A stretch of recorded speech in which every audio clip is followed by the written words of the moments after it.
네, 오늘 스튜디오에는 기독교 타임즈 신동명 기자 나와 있습니다. 만나보도록 하겠습니다. 네, 안녕하십니까? 네, 오늘 어떤 소식 전해주실까요?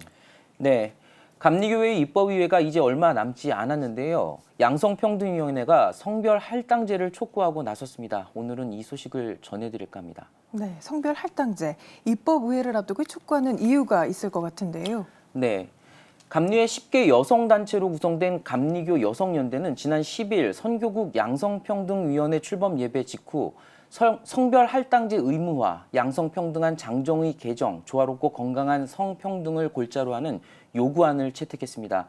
이들은 이날 요구안에서 지난 5월 19일 장개위에 여성 할당제 의무화 및 양성평등위원회 신설, 양성평등 교육 의무화, 여성보호와 출산 및 양육에 관한 법 신설, 교회 성폭력 대책위원회 신설 등의 양성평등 장정 개정안을 제안한 바 있지만 장개위는 목회자와 평신도 총대를 각각 3명 이상 선출하는 지방에서만 여성 총대를 1인씩 선출토록 하는 여성 할당제 일부만을 받아들였다면서 30일의 행정총회와 입법의회의 여성 총대 비율이 26대 총회에 비해 3분의 1 수준에 불과한 것은 남녀를 차별 없이 한 공동체로 부르신 예수 그리스도 앞에 부끄러운 현실이라고 지적을 했습니다. 네, 신동민 기자, 한국교회 최초로 여성 안수를 이제 실시한 교단이 감리교회로 알고 있는데 여성연대의 주장이 사실이라면 이게 무리한 주장은 아닌 것 같은데요. 그렇습니다. 감리교회는 한국교회 최초로 1955년에 여성 목사 안수를 시작했고 여성 선교사에게는 이미 1933년부터 안수를 시작했습니다. 이와는 달리 기장에서는 1974년에 여성 목사 안수 제도를 제정해서 1977년에 여성 목사를 배출하기 시작을 했고요. 예장 통합은 1995년이 되어서야 여성 목사 안수를 허용하기 시작했습니다. 예성과 기성이 각각 2003년과 2004년에 여성 목사 안수를 허용했고요. 이외에도 구세군과 기하성 그리고 소규모 교단 총회만이 여성 목사 제도를 허용하고 있습니다. 상황이 이렇다 보니 한국교회 전체 목회자 가운데 여성 목사 비율은 약 5% 수준에 머물러 있는 수준입니다. 특히 과거 한국교회의 70에서 80%에 달했던 여성 비율은 최근 60% 내외로 감소 추세인 것으로 나타났는데요.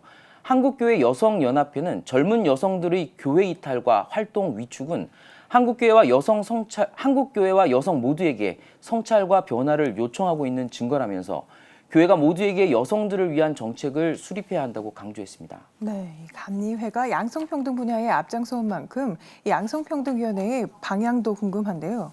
네, 양성평등위원회는 오는 28일 시작되는 입법의회에서 성별 할당제가 반드시 통과될 수 있도록 총력을 기울이는 한편 양성평등을 위한 구조와 정책 구축, 사업 추진, 관련자로 조사 및 연구, 교육 등의 사업을 펼쳐나간다는 계획입니다. 예, 우리보다 앞서서 양성평등 운동을 펼쳐온 세계 교회들도 많이 있을 것 같은데요. 관련 규정에는 어떤 차이가 있는지 궁금합니다. 네, 현재 한국교회 내에는 여성에게 목사 안수나 장로 안수를 못하도록 규정한 곳도 있는 반면에 세계교회협의회와 세계개혁교회 연맹은 여성 참여 비율을 50%로 규정하고 있습니다.